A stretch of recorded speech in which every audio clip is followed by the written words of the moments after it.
Hello again and welcome to Letter from England, broadcasting for AC Press and the Spanish Evangelical Alliance. My name is Jonathan Dawson.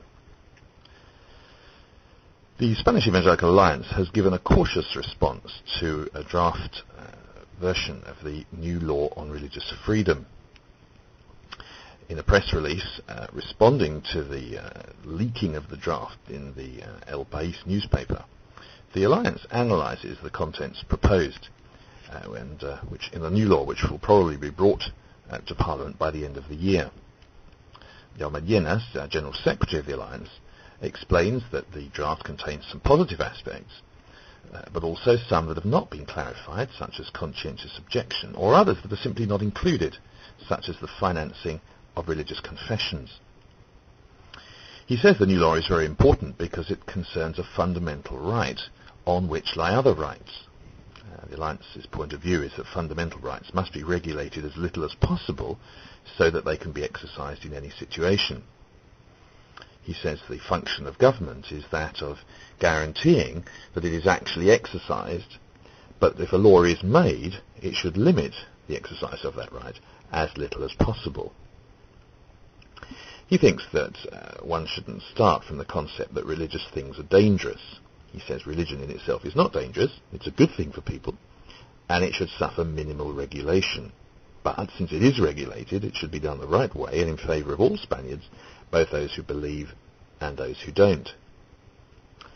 So how can this be done? Well, for example, the Alliance views positively the advances concerning the regulation of state funerals, which will stop being mono-confessional, i.e.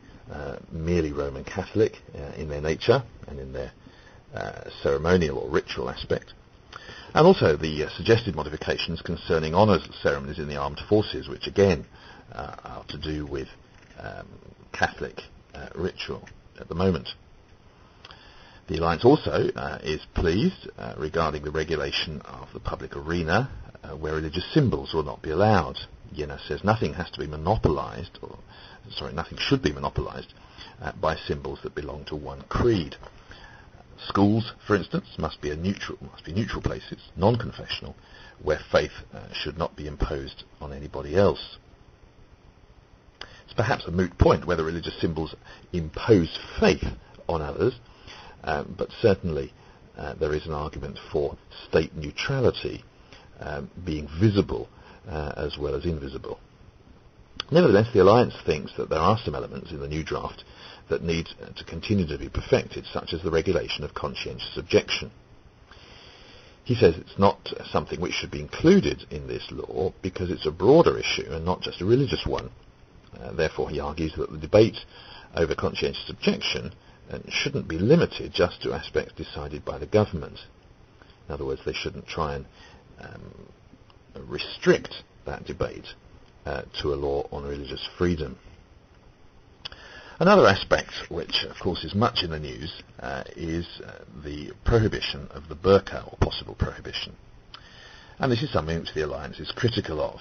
Llenas says it's not a religious matter, but a matter of security, because it's not lawful to enter official premises with a covered face, or with your face covered, maybe would be a better way of putting it. And he says that if it should be regulated, that should be done in a law which originates at the Home Office, and not, again, a law on religious freedom. Finally, in its press release, the Alliance stressed the importance of the absence of any modification in the financing of religious confessions. He says the state should not become a tax collector for a particular religious confession or a certain ideological group, but it should collect for its own purposes. This is the reason they're in favour of confessions being self-financing. But despite this, they are in favour of receiving subsidies when, they say, these groups carry out work in favour of society and in equal conditions with any other private entity. What we oppose is keeping the financial aid in the realm of subsidies to religious groups, because then people see it as just receiving money because you belong to a particular religious group. In order to solve this problem, the government should promote self-financing by granting tax concessions to those who give money to their confessions, just as they do with cultural entities. What we ask is that they should encourage the generosity of people who give to their own churches by deducting the tax from the gifts given by believers to their own confessions. Well, we'll see how much of that, if any, is picked up when the law comes into force.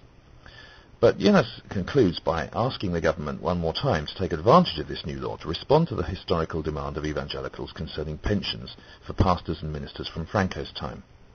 He says this is an unresolved problem that touches very old people that represent one of the groups that were persecuted by Franco's regime.